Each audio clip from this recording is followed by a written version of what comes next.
आज गरुड़ पुराण के अध्याय 5 में पाप के कर्म कौन कौन से होते हैं और उनका फल क्या होता है उसके विषय में ज्ञान की बातें हम बताएंगे।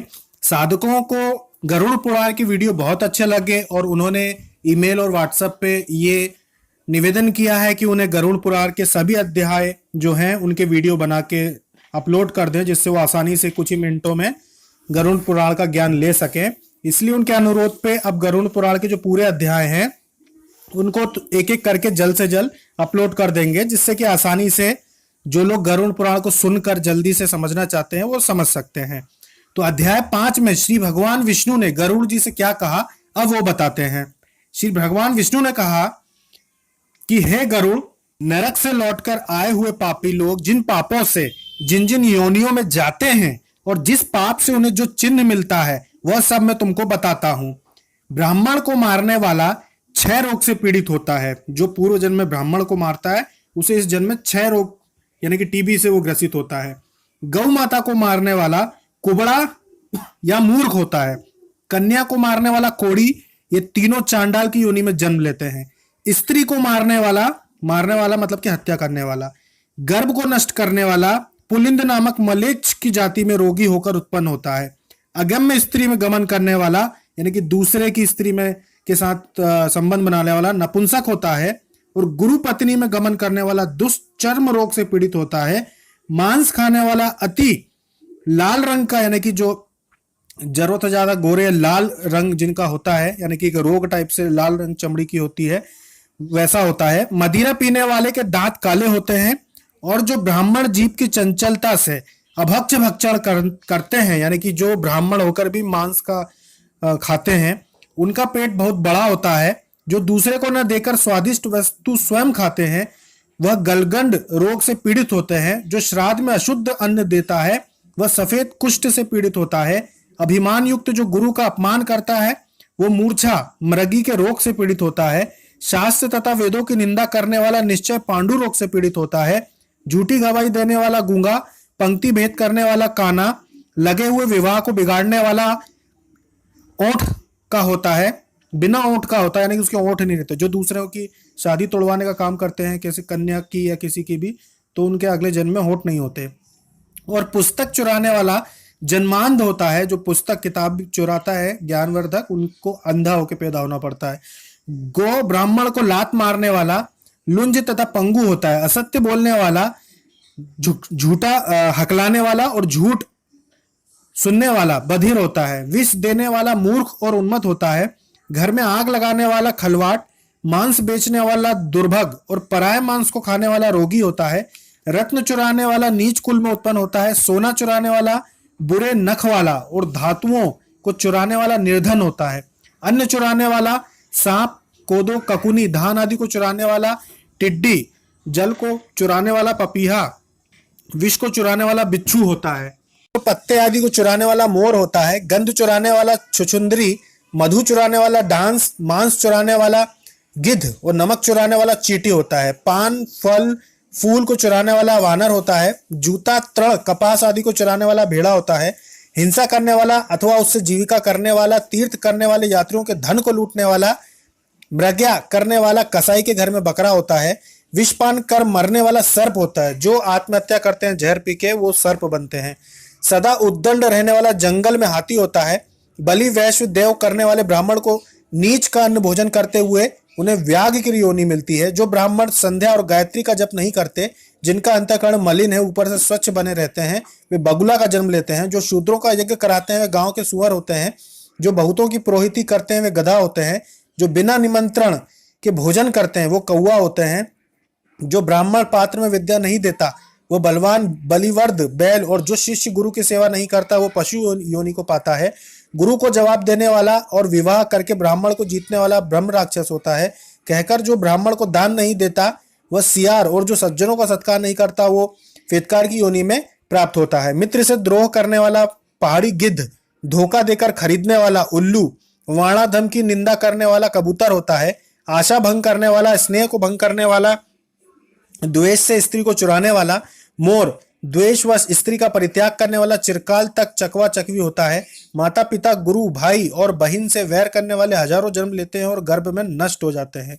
यानी कि माता पिता, अपने गुरु, अपना भाई और अपनी बहन, इनसे जो दुश्मनी रखते हैं, मन में गुस्सा, नाराजगी और जीवन भर जो बैर रखते हैं, वो हजारों बार जन्म लेते लेते ही गर्भ में नष्ट हो जाते हैं। उन्हें ये मनुष्य जन्म नहीं मिल पाता। और हजारों बार का मतलब समझ लीजिए कि कई सैकड़ों साल तक दोबारा मनुष्य जन्म नहीं मिलता। जो भाई बहन माता पिता से नाराज रहते हैं, गुस्सा रखते हैं और उनसे बैर रखते हैं, मन में मन मुटास रखते हैं।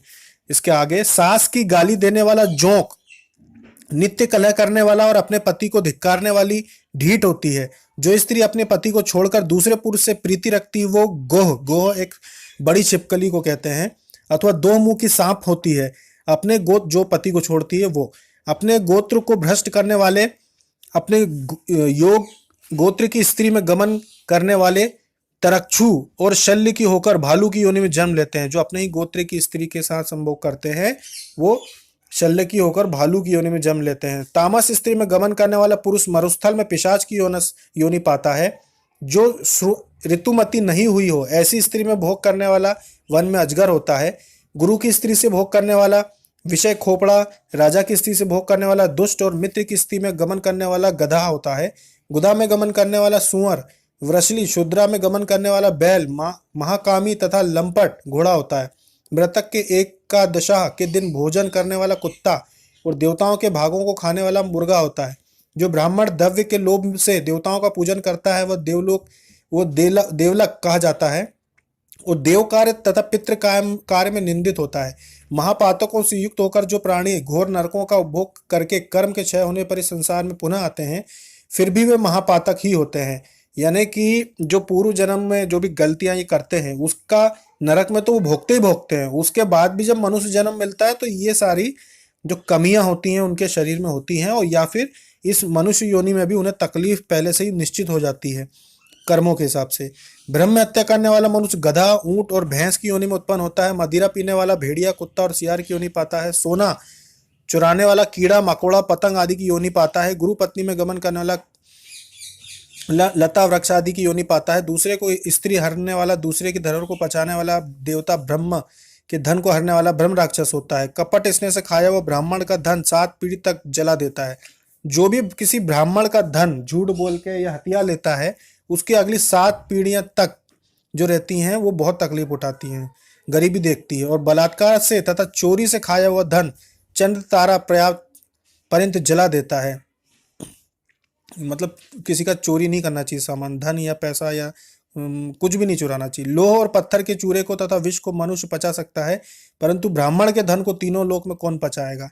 यानी कि लोहा और पत्थर, और अगर आप मिट्टी भी खा लेंगे तो उसको आपका शरीर पचा लेगा, लेकिन ब्राह्मण का धन अगर आपने खा लिया धोखा दे के, चोरी करके, कुछ भी करके, तो वो निकलता ही निकलता है, वो उसको आप नहीं पचा सकते। ब्राह्मण के धन से पुष्ट वाहन और सेना ये युद्ध के समय बालू के पुल सदस्य बिखर जाते हैं। देवताओं का द्रव्य भोगने, ब्राह्मण का धन हरने तथा ब्राह्मण का अतिक्रमण करने से कुल अकुल को जाते हैं, नष्ट भ्रष्ट हो जाते हैं। वेद शास्त्र शासित ब्राह्मण को छोड़कर दूसरों को दान देने का नाम अतिक्रमण है। वेद शास्त्र से रहित ब्राह्मण को दान न देना उनका अतिक्रमण नहीं है, क्योंकि जलती हुई अग्नि को छोड़कर राख में हवन नहीं किया जा सकता। यानी कि जो धर्म का पालन नहीं करते ऐसे ब्राह्मण को अगर आप दान नहीं देते हैं तो उसमें कोई बुराई नहीं है।